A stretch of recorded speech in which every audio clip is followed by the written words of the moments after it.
জজ বিচারপতিদের কাছে চিরকুট পাঠাই দিত। কারা পাঠাইতো? প্রধানমন্ত্রী, অবৈধ প্রধানমন্ত্রীর কার্যালয় থেকে চিরকুট পাঠাই দিত। কারে কয়দিন রিমান্ড দিতে হবে, কারে কয়দিন সাজা দিতে হবে, ঠিক সেইভাবেই ওই বিচারপতিরা,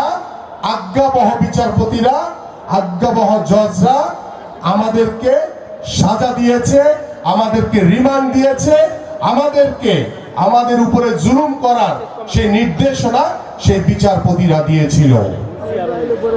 সেই বিচার বিভাগ কিন্তু ধ্বংসের পথে চলে গিয়েছে। আজকে বাংলাদেশের মানুষের যে নিত্য প্রয়োজনীয় জিনিস, যে দ্রব্যমূল্য, সেই দ্রব্যমূল্যের দিকে আপনারা তাকান যে গত 17 বছর ধরে আওয়ামী সিন্ডিকেট, তারা সিন্ডিকেটের মাধ্যমে দ্রব্যমূল্য ঊর্ধ্বগতির দিকে নিয়ে গেছে। সাধারণ মানুষের ক্রয় ক্ষমতার বাইরে চলে গেছে এবং সেই সিন্ডিকেট এখন পর্যন্ত তারা নিয়ন্ত্রণ করছে এবং বর্তমানে এই সিন্ডিকেটের কারণে দ্রব্যমূল্য এখন পর্যন্ত নিয়ন্ত্রণে আনা যাচ্ছে না এবং সাধারণ মানুষের আজকে নাবিশ্বাস তৈরি হয়েছে। আজকে বাংলাদেশের রাষ্ট্রীয় যে যন্ত্রগুলো রয়েছে, আপনি পুলিশ বলেন, অন্যান্য সিভিল প্রশাসন বলেন, সব জায়গাতে গত 17 বছর ধরে আওয়ামী ফ্যাসিস্টরা যেভাবে আওয়ামী সরকার দ্বারা নিয়ন্ত্রিত ছিল, সেই নিয়ন্ত্রণ থেকে এখনো কিন্তু বাংলাদেশ পরিপূর্ণভাবে মুক্ত হয়নি।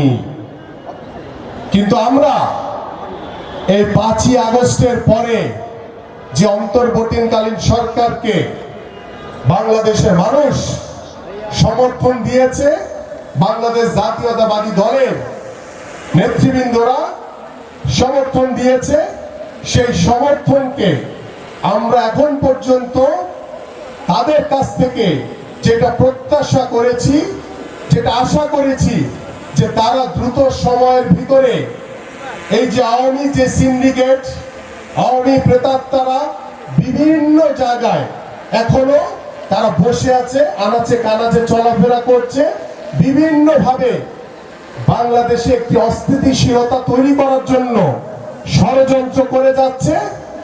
এই দিকে কিন্তু আমরা খেয়াল করছি